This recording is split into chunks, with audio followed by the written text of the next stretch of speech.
আজকে আমরা যেমন গতদিন করেছিলাম কি যে স্পোকেন ইংলিশের থার্ড ডে ছিল। থার্ড ডেতে আমরা কি দেখেছিলাম, সেখানটায় অনেক রকম প্রসেস এসছে যেগুলোর মধ্যে দিয়ে আমরা ছোট ছোট বাক্যগুলোকে সুন্দর করে আমরা আলোচনা করলাম। সেকেন্ড ডেতে আমরা ইনফিনিটিভ টু ইউজ করেছিলাম, অর্থাৎ যেতে, খেতে, বলতে, এই জিনিসগুলো মানে to go, to eat, to write, to dance, to see, এই জিনিসগুলো। তো যা হোক, আজকে আমরা যেটা করতে যাচ্ছি সেটা হচ্ছে ফোর্থ ডে।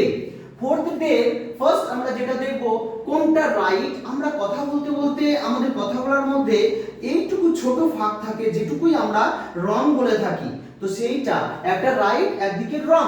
তো এবার এখানে আমি কতগুলো লেখা লিখেছি, এই যে ওয়ান অফ মাই ফ্রেন্ডস, এটা হলো রাইট। তাহলে আমি যদি বলি তাহলে রং, এটা রং ছিল আমার, এই যে ভুল কি ছিল, ওয়ান অফ মাই ফ্রেন্ড। কেন কেন কি এখানটায় এই যে এস নাই মানে আমরা বন্ধুদের মধ্যে একজন, অর্থাৎ ওয়ান অফ মাই ফ্রেন্ডস, এখানে এস নাই, সেটাই আমি সঠিকভাবে এখানে লিখে দিয়েছি। ঠিক আছে, নেক্সট ইউ অ্যান্ড আই, এটা হচ্ছে সঠিক। কেন কি আমরা দেখো কি দেখি, তুমি, আমি, সে, আমরা, এই যে আমরা তো মেন সাবজেক্ট, আর আমরা একটা নাউন, যেমন নাউন কোনো নাম বোঝায়, প্রোনাউনের ক্ষেত্রে সেই রামটা কি হয়ে গেল হি, গীতা সে কি হয়ে যাবে সি। এই যে জিনিসগুলো কি হচ্ছে, তাহলে আমরা এখানে ইউ অ্যান্ড মি হয় না, এটা ক্রস, তাহলে মি এর জায়গায় হয়ে যাবে সরাসরি আমি, মানে I, first person. Okay, next you can do much better. কেন কি এখানে দেখো এটা right, you can do more better কখনো হয় না। আচ্ছা, আমরা ডিগ্রি পড়েছিলাম না, যে ডিগ্রিতে কি বলেছিল, সেখানে পজিটিভ, কম্পারেটিভ আর সুপারলেটিভ, অর্থাৎ যেমন গুড, বেটার, বেস্ট। সেখানে এই যে আমরা যদি বেটার বলে থাকি, এখানে মোর ইউজ কেন করব, তাহলে সেখানটায় মাছ ইউজ করলাম আমরা। আমাদের এই বিষয়গুলো দেখো, ছোট্ট ছোট্ট ভুল আমরা সঠিক পর্যায়ে নিয়ে এসেছি। এখানে দেখো আই হ্যাভ গুড নিউজ, এটাই হচ্ছে রাইট। তাহলে আমরা অনেক সময় বলে থাকি I have a good news, but এখানে এই এটা হবে না, এটা হবে না। তাহলে ওখানে কি হলো, আই হ্যাভ গুড নিউজ। আচ্ছা, এখানে সি কুকস গুড, সে রান্না করে ভালো, এরকম কখনো হয়?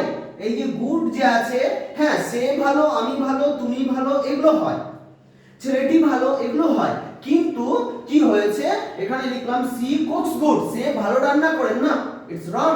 তার মানে আমরা বলবো সি কুকস ওয়েল। বোঝা গেল, এই ভালোকে আমরা এখানে ইউজ করলাম। Next she is very nice, এটা হচ্ছে মেয়েদের ক্ষেত্রে।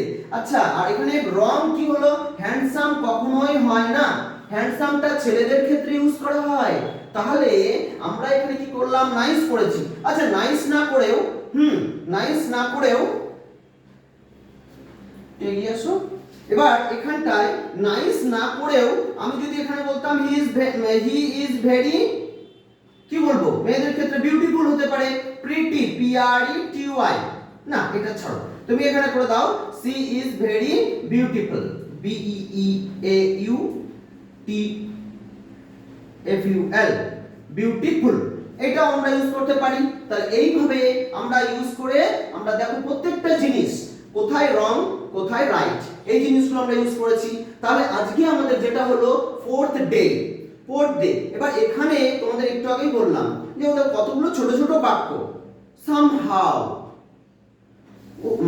so what, এই যে জিনিসগুলো, so what মিন তাতে কি, anyway যাই হোক, anyway যাই হোক, এই যে বিষয়গুলো, এগুলো তোমরা মোটামুটি ছোট ছোট আকারে বুঝবে। আর এগুলোকে বারবার যদি কারোর সঙ্গে যদি কথোপকথন করো, দেখবে এই জিনিসগুলো একদম কমপ্লিট হয়ে যাবে। ঠিক আছে, আজকে এটুকুই থাক। স্টপ।